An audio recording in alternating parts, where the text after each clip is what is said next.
So welcome back guys to another video, and this week's video I thought I would talk about a game that really doesn't need any introduction whatsoever, but I thought I would talk about my personal memories of Final Fantasy VII. Now, just to let you guys know, I have an older video. I'm going to leave a link on the description below where you guys can see an older video where I'm talking about my memories of Final Fantasy as a whole. I was talking about all the different Final Fantasies I've played over the years, and one of the things that I got a lot of comments on that video was a lot of people wanted me to talk more about Final Fantasy VII and my experiences with this game, because this was such a big game for its time. And honestly, if you guys have watched my channel, you guys probably know that an era I really miss of gaming is gaming in the 90s, because there was a certain sort of innocence, there was a certain sort of feeling that we don't have anymore, thanks to, like, you know, the internet, the growing of gaming journalism, you know, YouTube, and you know,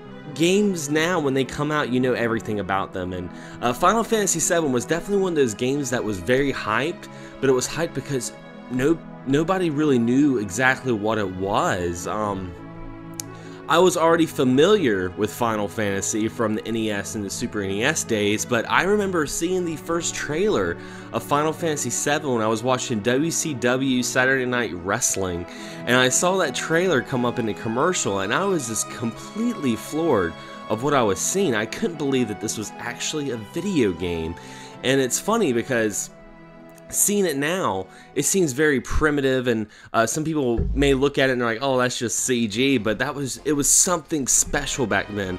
And even more so that this was going to be an exclusive on a brand new console from Sony, the Sony PlayStation. And I always known Squaresoft to be a part of Nintendo, and this is the first time they kind of branched out and was going through different eras and stuff like that. It was very, very exciting. And I eventually had to choose between if I wanted N64 or PlayStation at that time, and I did choose the PlayStation. And it was about a year later that a friend of mine came over to my house named Kyle, and we used to hang out a lot in middle school.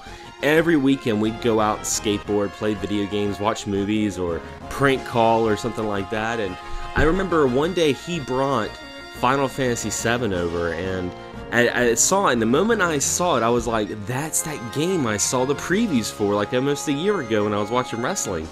And it was funny because Kyle, like many people, this was their first RPG. I had already played some RPGs in the past, so he was almost like an ambassador. He was like asking me every 5 seconds, he was like, so do you like it? Do you think it's cool? You know, he wanted to get my approval of this game because this game meant so much to him. And I remember when we fired it up and seeing that ambience cutscene of the sky and space and hearing that music, and then, you know, it would slowly fade and you would see Midgar, you know, this like steampunk town, which was something I had never seen before, and it was just mind-blowing. And the game starts off like right there with an explosion, and you know, you pretty much find out that you're like some terrorist organization, and you're controlling this character with a mysterious past. I mean, it didn't pull any stops, you know, and it was the first time I played an RPG that was like that. I'm used to playing RPGs where the hero wakes up and, you know, he's got to start his day and he becomes a man and becomes a hero. This was something a little bit more tragic and something I had never experienced before. So when I had watched him play Final Fantasy VII at my house, it got to the point where we weren't even skateboarding that weekend. We spent that whole weekend playing Final Fantasy VII, and when he left that Sunday, I remember it was close to Easter time, and I told my mom, I'm like, you know what, Mom, I don't want any Easter candy. Skip out on the Peeps. I don't care about the chocolate-covered rabbits or bunnies.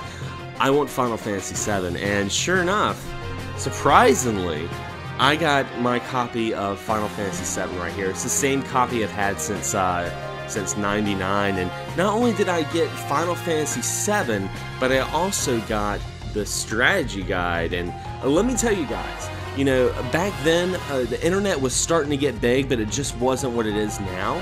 So when you had a guide like this, you were automatically the cool kid in your group, and I was like this kid full of knowledge. There was many hours I would spend on the phone with my friends trying to tell them how to beat a certain boss or how to get a certain kind of materia. Now, some of my absolute favorite memories of Final Fantasy VII was with my friends, and we had a little friendly competition going on, and it wasn't who could beat the game first, because at this point, all of us had already beaten the game at some point, but it was actually who could beat these two sub-bosses, and I think you guys know what I'm getting to, and that is the Emerald and Ruby weapon, and man, I'm telling you, I remember it took us months and months of grinding and trying to see what we could do to beat this guy. And I remember I was using my guide. All of us we were passing my guide around, and all of us were trying to beat these weapons. And I remember it was my friend Kyle that finally beat him, and he was trying to be very secretive about beating these two bosses. I'm like, well, what happens? Like, what did you get? And he was like, well, it's like you get something really cool and stuff, and you get some items that are like, you know, really cool. I mean, like, he was being very, very, like, vague about it. And I'm like, come on, what is it? And then finally I found out, you know, you get, like, the master materia, you get a golden chocobo, you know, stuff like that. And, you know, you get Knights of the Realm, which that was, like, pretty much a 12-minute cinematic to defeat all bosses in Final Fantasy VII. So that was really cool. I was glad to finally get the knowledge of what that was going to be. And another thing that I freaking loved of Final Fantasy VII was, you know, this was the first game I played that had multiple discs, and I remember beating the first disc, and I felt like, is this it? I'm like, is this over? And having that awesome motorcycle scene, and then realizing that I was leaving Midgard, and I was entering the world map, and the world map was just absolutely stunning, man. You felt like you were just like small person in a huge world, and it was so much fun just walking around and just exploring the world of Final Fantasy VII, and then finally finding the gold saucer. I absolutely loved the gold saucer. It was like going to Chuck E. Cheese. I mean, you had snowboarding, you had chocobo races, you know, stuff like that, and there was a little really funny little Easter egg that I found in that game, that if you were actually mean to Ares and Tifa, then actually you would have like a bro night with Barret. Man, I thought that was so funny, you know, and I remember telling my friends that, I'm like, yeah, if you're mean to Aerith and Tifa, you know, you'll go out on a date with Barret, and everyone's like, what? And oh man, that was just freaking wild.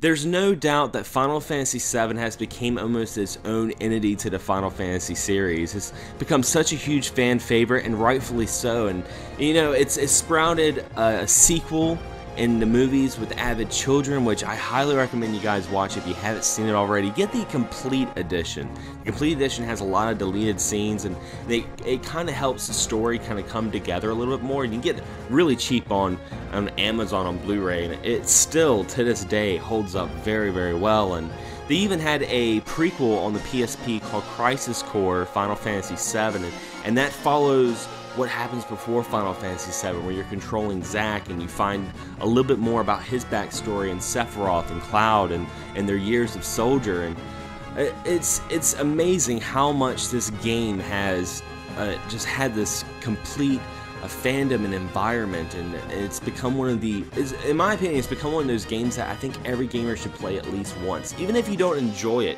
if JRPGs are not your thing, still try it. You may find yourself playing it, and you could kind of see where we're coming from when we talk about this game, because it's so important. And now it's being released on the PS4, so you guys can download it on there. You can also download it on PS3, I believe, and of course it's on Steam, which the Steam version is the same as the PS4 version. I don't know if we'll ever get an actual remake of Final Fantasy VII. That's right there on the shelf with Shenmue 3. But anyway, guys, tell me some of your experiences and memories of Final Fantasy VII. I'd love to hear from you guys. Leave a comment below. Be sure to check out my other video of Final Fantasy Memories, where I talk about the whole series and my experiences with that as well. But anyway, guys, thanks for watching, thanks for subscribing, and as always, happy gaming.